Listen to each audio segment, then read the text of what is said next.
Hey, what's going on? You know who it is. You know what it is. All right, you guys, peep game. All right, man. I'm just really analyzing the fight. You know, like I said, when you see a fight like that and you really have time to think about it, it's a controversial fight, no matter how you look at it. And see, I'm going to be honest with you, man. The media needs to talk about that late count. And see, this is what pisses me off about these motherfuckers, man. They want to focus on the fact that some people thought that Tyson Fury won that fight and it wasn't a draw, but the real focus of that fight is that Tyson Fury got knocked out and he got his ass put to sleep, and that's just the bottom line of shit. And I'm not finna be one of these motherfuckers that's finna sit up here and sugarcoat shit and say some bullshit. Oh, well, Tyson Fury did. Tyson Fury, like I said, he didn't get going until after the sixth round.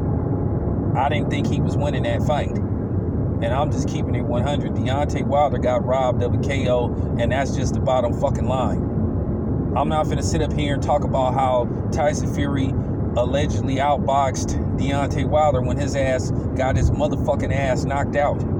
And people need to stop praising Tyson Fury, talking about they don't know how the fuck he got up. How the fuck he got up was he got like damn near a minute to recover.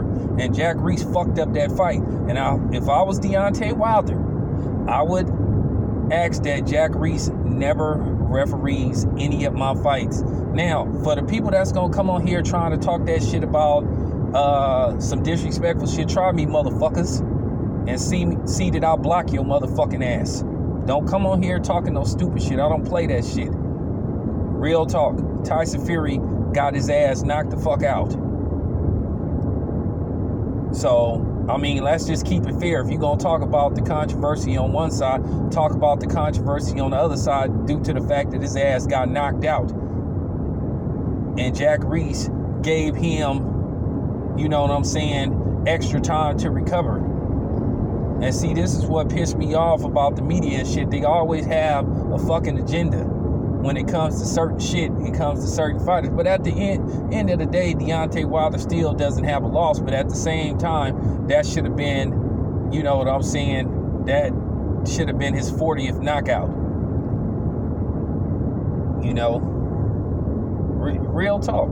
But getting back to Deontay Wilder, this is my honest assessment. I really think Deontay Wilder, he, you know, even at 33, I think he's still raw because he didn't really start off boxing.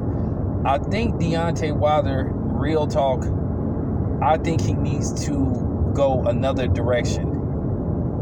I really do. I think he needs to go another direction. I think he's went as far as he could go with Mark Breland, you know, and the other dude, but I think Deontay Wilder needs to actually train with, you know, either actual heavyweights or, you know, just somebody a little bit more established. I'm not going to recommend, you know, Virgil Hunter or somebody like that.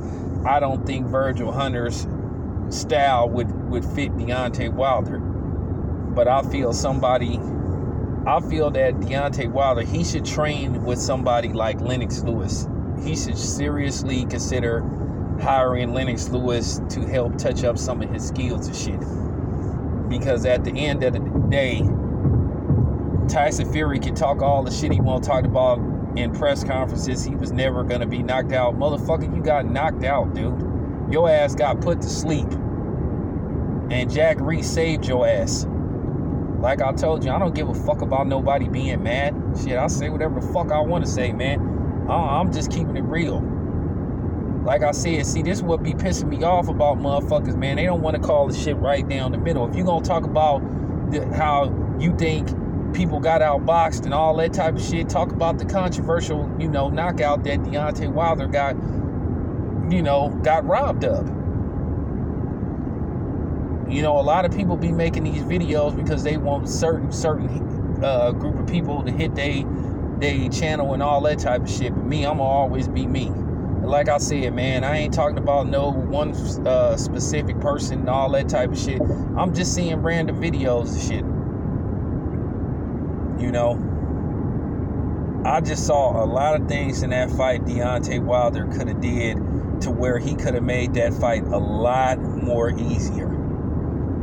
You know, and this is one of the things I fear about knockout artists like Deontay Wilder, when they fall in love with their power, when they get so used to getting knockouts and shit, and then they start looking at their hand, you know, like Bruce Leroy, because they got the glow and all that type of shit. That's the biggest mistake you can make in boxing. You do not train, and I'm sorry, this is the honest to God truth about boxing. You do not train for knockouts, and that's the problem. You actually train to go 12 rounds or whatever, how many amount of rounds you got scheduled. You train to go rounds. Now, if the knockout happens, then it happens. Because in boxing, this is one of the biggest myths about boxing. You do not train for knockouts. Because if that was the case, you would fight until there's a knockout. You trained to land as many punches or land the best looking punches for that X amount of rounds until the fight is over. And that's one of the biggest mistakes a lot of boxers make that get lots of knockouts. When they don't knock a guy out, then they don't go to plan B. They always just think about plan A.